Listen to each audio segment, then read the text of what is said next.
Welcome to BD cric time, সঙ্গে আছি আমি হুসাইন আরমান।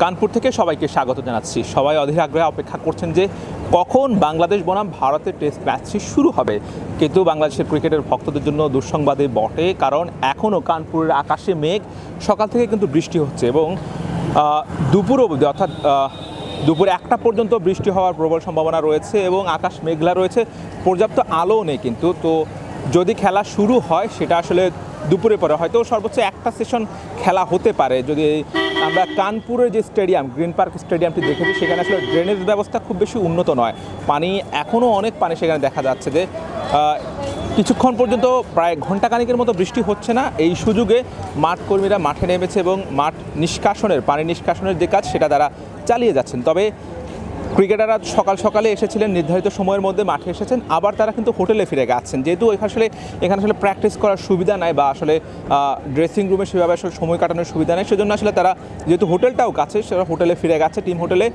আবার যখন খেলা শুরু হওয়ার সম্ভাবনা তৈরি হবে কিংবা খেলা যখন শুরু হবে তার আগে হয়তো ক্রিকেটাররা আবার স্টেডিয়ামে চলে আসবেন।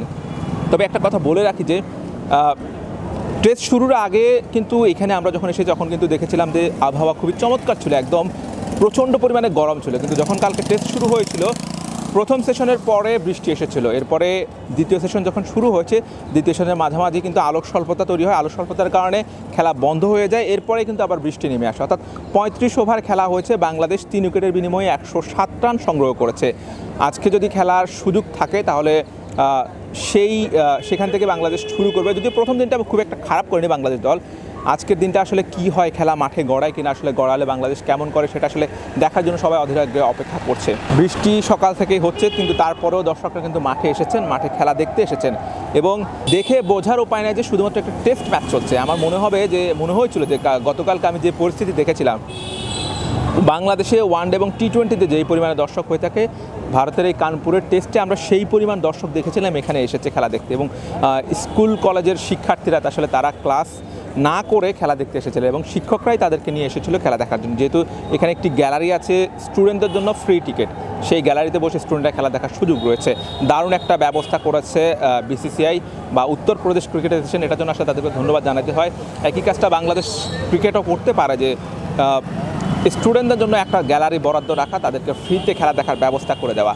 দর্শক, আবার আপনাদেরকে আবহাওয়ার আপডেটটা জানিয়ে দিই যে আকাশ কিন্তু মেঘলা রয়েছে এবং আজকে দুপুরে 1টা পর্যন্ত বৃষ্টি হওয়ার সম্ভাবনা রয়েছে। 1টার পরে আসলে বৃষ্টি না হওয়ার সম্ভাবনা কম। ক্রিকেটাররা মাঠে এসেছিলেন, এরপর আবার তারা হোটেলে ফিরে গেছেন। ইতিমধ্যে কিছুক্ষণ বৃষ্টি বন্ধ রয়েছে, সেই সুযোগে মাঠ কর্মীরা তারা মাঠ পরিষ্কারের কাজ করছে, আর দর্শকরাও মাঠে আসছে। তারা আসলে যত বেশি না আসলে ভারতের খেলা দেখতে চায়, তার চেয়ে বেশি আসলে বিরাট কোহলি, রোহিত শর্মা তাদেরকে দেখতে চায়, তাদের মতো হতে চায়। দর্শক, এই ছিল আমার কাছে কানপুর থেকে সর্বশেষ আপডেট। ক্রিকেটের সবশেষ সব আপডেট জানতে যুক্ত থাকুন বিডি ক্রিক টাইমের সঙ্গে। Hussain Arman, BD cric time, Kanpur, Bharat.